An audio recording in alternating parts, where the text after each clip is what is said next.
Hello po, magandang tanghali para sa inyong lahat and welcome sa ating Midday Boost program ngayon pong araw ng Friday. And as you know, bukas is weekend na naman.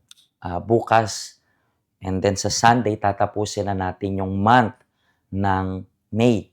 And then gusto ko pong ipag-pray itong weekend natin at itong katapusan ng month para sa inyong lahat. And gusto ko rin ipag-pray yung beginning ng month rin natin. Kasi as you know, ito yung last program natin sa week na ito. So gusto natin ipag-pray yung ending ng May and we want to pray para sa beginning ng panibagong buwan.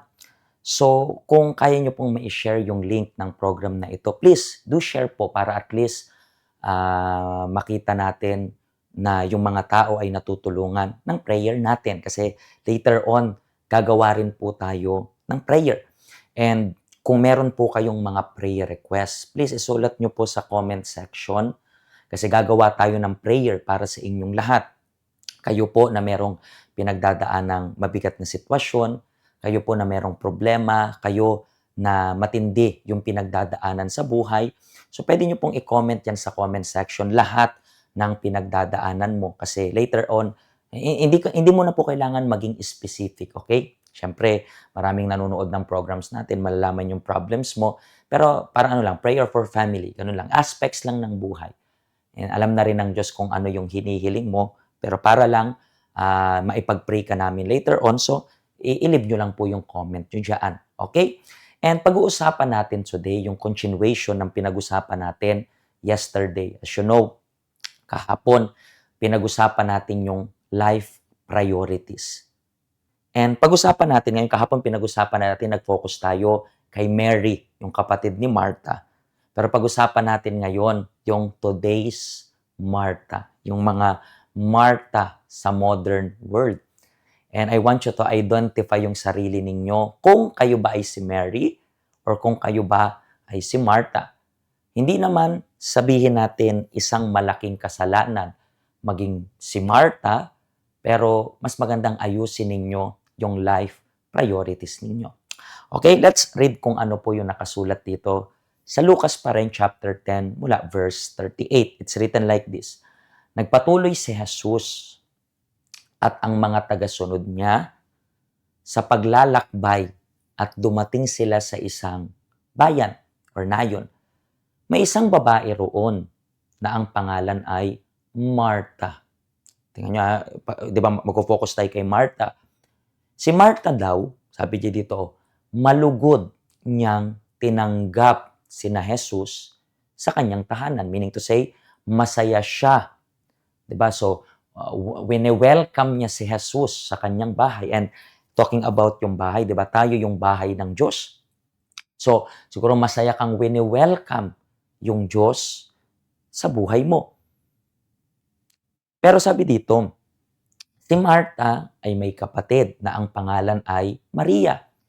And then si Maria, anong ginagawa niya? Naupo si Maria sa paanan ng Panginoon at nakikinig sa tinuturo ni Jesus. So yan nga yung life priorities dapat natin. And the next verse. Pero si Martha ay abalang-abala sa paghahanda niya. So si Martha, hindi siya abala sa paggawa ng mali. Si Martha, hindi siya abala sa paggawa ng kasalanan. Si Martha ay abala sa paghahanda niya. So, ibig sabihin, ginagawa niya rin naman yon para kay Jesus. Kaya lumapit siya kay Jesus at sinabi niya, Panginoon, baliwala po ba sa inyo na nakaupo lang dyan ang kapatid ko at hinahayaan akong gumawa ng lahat?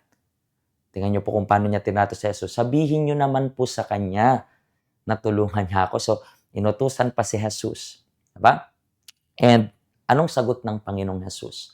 Pero sinagot siya ng Panginoon, Martha, Martha, hindi ka mapalagay at abalang-abala ka sa maraming bagay. Ngunit isang bagay lang ang kailangan. At ito, ang pinili ni Maria, mas mabuti ito at walang nakakakuha nito sa kanya. Importante yung detail na to, mas mabuti. Hindi sinabi ng Diyos na masama yung ginagawa mo, Martha. No, sinabi niya lang na yung ginagawa ni Mary ay mas mabuti. So, kung mabuti yan, mas mabuti yung ginagawa ni Mary. So, anong matututunan natin today? For example, this coming weekend, karamihan sa inyo, yan po yung off ninyo. Marami kayong pwedeng asikasuhin. Pwede nyo pong asikasuhin yung pagpapadala. Kasi weekend nga usually, di ba? Remittance day yan. So, pwede kayong magpadala, magpabalikbayan, pasalubong, and everything. Sinasabi ba ng Diyos na kasalanan yan? Not really. Kasi kailangan mong alagaan yung pamilya mo. Kailangan mong alagaan, kailangan mong magpadala ng needs ng family members mo.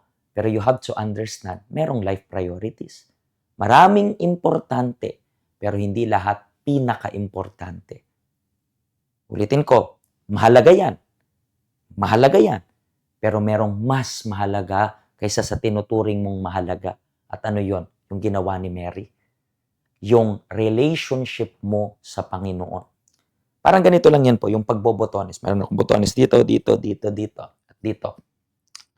Alam nyo po na kapag mali yung una mong botones, itong botones na to, lahat all the way down magiging mali. So ano dapat mong gawin? Ituloy mo lang na mali yon? No, ang gagawin mo, kakalagin mo lahat and then itatama mo yung una. Kasi kapag tama yung una, the rest magiging tama rin. So ganun rin po this coming weekend. This coming weekend, unahin nyo po yung Diyos. Siguro buong buhay mo, busy ka rin katulad ni Martha. Busy sa maraming bagay, pero napaka-interesting kasi kahit na inaasikaso mo lahat ng yan, may kulang. Kasi yung kulang na yan is yung Diyos.